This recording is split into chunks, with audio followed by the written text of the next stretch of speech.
King's Chronopolis has descended into a bad melee. It looks like it's curtains for us for sure. Our one sliver of hope is a plan to get into Kang's central citadel and take him down. Sources tell me Wasp has secured contact with an ally on the distant nowhere. That's a giant head of a celestial for those of you not paying attention. Don't get too excited, though, as the offer of help has come from a dog. That's how desperate the Avengers are, folks.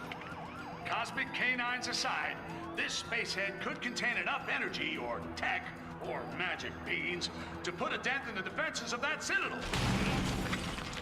What our so-called heroes need are a pair of sharp eyes to find the fragments of the Nexus they had a hand in shattering. Odin, my king. The kingdom is lost. Our forces scattered. Enough!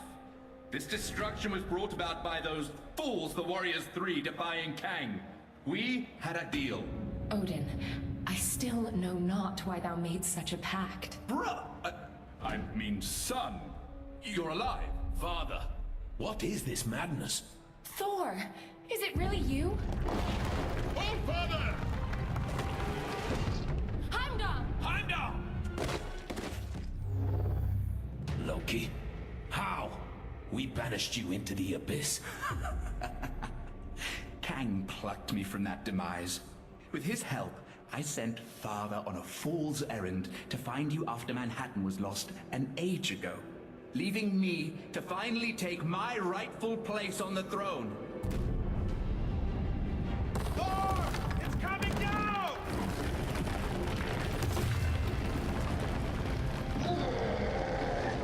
As Guardians, finally I will exact my vengeance. Surtur, foul beast! I'm going to take your realm, Thor! We shall see about that, Surtur. Sons of Muspel, daughters of fury, monsters of the flame! Our time has come! Sound the battle cry that all who live may hear it and despair! March to destruction! March to the fall of Asgard! What the heck are those things? Surtur's minions. Pesky beasts, but they are no match for us. Okay, so here we have a boss encounter. So as I mentioned, this is level 7, and this is where we start to get to see bits and pieces where some of the characters. You may notice we have two versions of Thor in the party. We have kind of classic Thor, and we have Thor when it's Jane Foster in control of Mjolnir. And that's kind of just a little bit of a kind of tease on the type of things you get to do in the game with the character variations.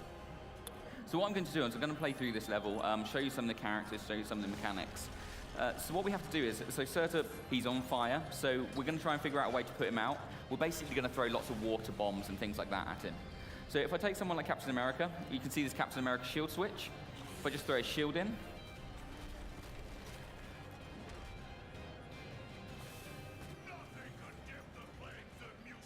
so we have to do that, and we have to kind of use different mechanics and abilities.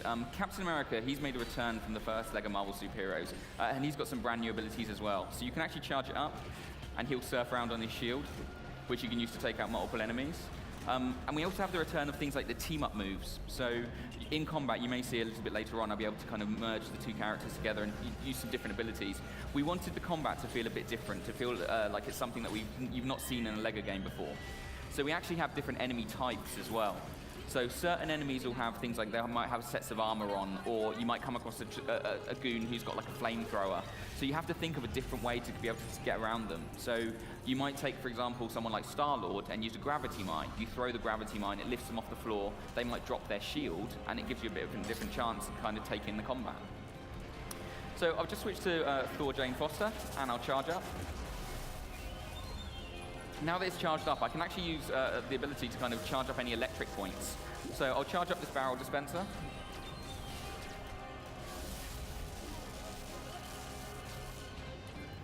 And then once that's fully charged, I can then use any character with super strength to come along, pick up these barrels, and then we need to throw them at Surtur. So I'll head over.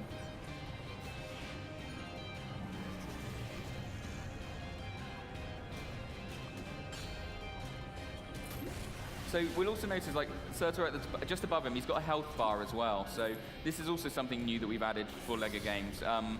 The reason is the way that the boss fights actually work has also been changed. It's not just a case of having different kind of enemies at kind of goon level. The boss encounters are also being coded differently. So what you'll find is the bosses actually start to react to how you're fighting them, and then they'll start doing different attacks based on what you're doing to them. So if, for example, you try and go toe-to-toe with Surtur and just go melee, he'll start doing attacks that will knock you back, which then means you have to change your fighting style. If you're trying to just shoot him with ranged attacks, he'll start deflecting them and start knocking them back at you. So we wanted the boss encounters to also be slightly kind of more intelligent. If you're kind of like a bit of a hardcore gamer, you want to try and get the best score, you want to keep hold of your studs, it means you'll be trying to look at the patterns and trying to avoid them. If you're still a younger gamer and you still want to just get through, you can kind of run up and start hitting square. You will eventually get through the boss fight, but we did want that kind of level of depth to it, something that's just a little bit different.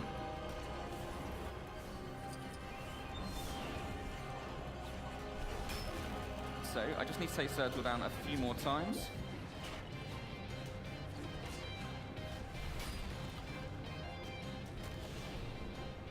Right, and he's going to make his escape.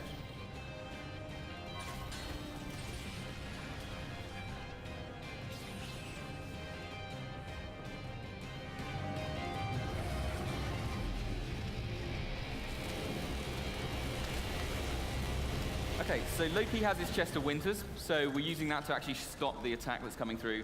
He's now just helped out his kind of new teammates as you've just joined up in this level. But unfortunately, our catapult that we were using has now been destroyed. But very luckily for us, there's actually a Captain America spot underneath. So what this allows us to do is we can actually go up to it, and then if we press select circle button, hang on, I'll just get this goon out of the way. And what we can do is we can use this new ability that Captain America has where he can throw his shield. So if you've seen any of the Avengers films or anything like that, he's always kind of rebounding his shield off multiple things. So we look for this point here, and we throw the shield. And it's going to ring this bell, and it's going to call in some help from another character.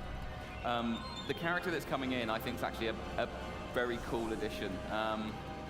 So we have Gwenpool in the game. Gwenpool's actually very important to the whole experience. We don't have red bricks anymore, we now have pink bricks. And you have a whole load of quests and missions and levels that you do, basically, that Gwenpool will introduce. So she's a really important character. She's going to turn up not just throughout the story, but also throughout the entire game. And some of those levels are really, really quirky. One of them, you actually have Howard the Duck going to a convention because he's really upset that no one knows who he is.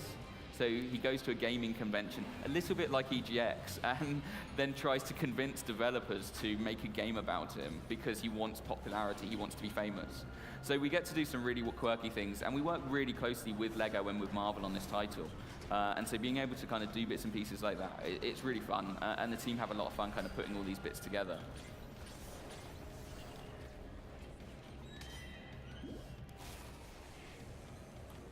So what we'll do is I just need to take down Surtur a few more times. And as I mentioned, this is about the 7th level of the game. We have I don't think we've revealed the full number level list, but this is one of the largest games we've ever made. Like I say, the stories are really cool, it's really branching. We actually have points where you get to select what part of the story you want to play. So there'll be moments when you sit there and go, actually, I want to team up with Spider-Man and Kamala Khan, or you'll sit there and go, no, actually, I want to go team up with Captain America and Thor and go off and do different story paths. So we kind of have this branching story that goes through different locations.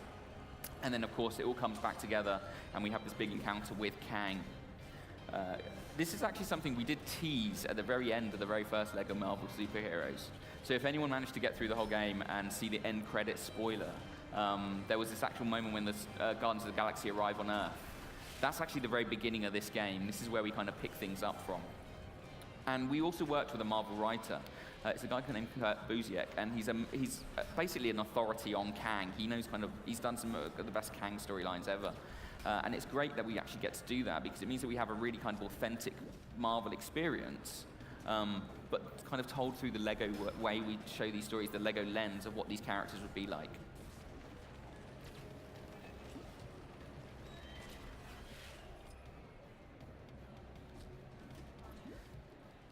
So this should now trigger the outro.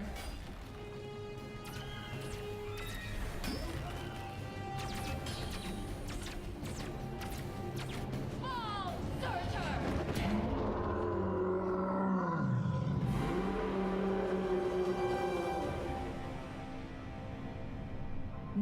teamwork. Aye. See, brother, when we unite forces... Brother? He snuck out on us. Ah, families. Thor! Heimdall, thank the World Tree you survived. Mere rocks won't break me.